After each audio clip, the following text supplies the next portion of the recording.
New congressional maps are now in effect here in Texas, and we're getting a first look at how some Texas voters say they feel about that.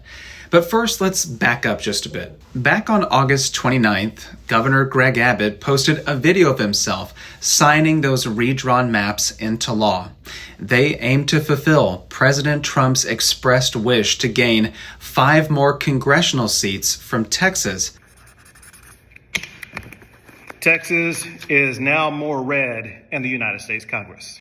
Now, Democrats, as we well covered, left the state for a time trying to block that from happening. In another video coming up soon, I'm going to talk to you about some of the new punishments that Republicans adopted to try to prevent that from happening again.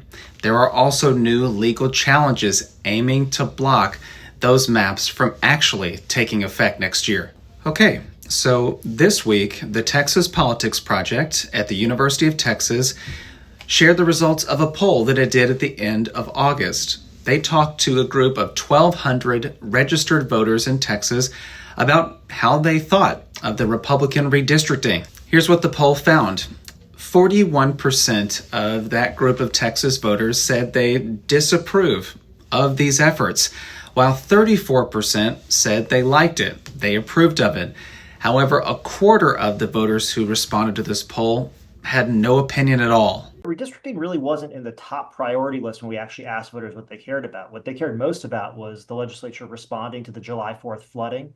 They cared about property tax reductions, and they cared about a ban on taxpayer-funded lobbying. Now we are seeing more candidates launch campaigns for these redrawn congressional districts, including a Republican state lawmaker who is running for Congress in a district he helped to redraw. My name is Will Dupree. I'm a reporter and an anchor at the NBC station in Austin, Texas.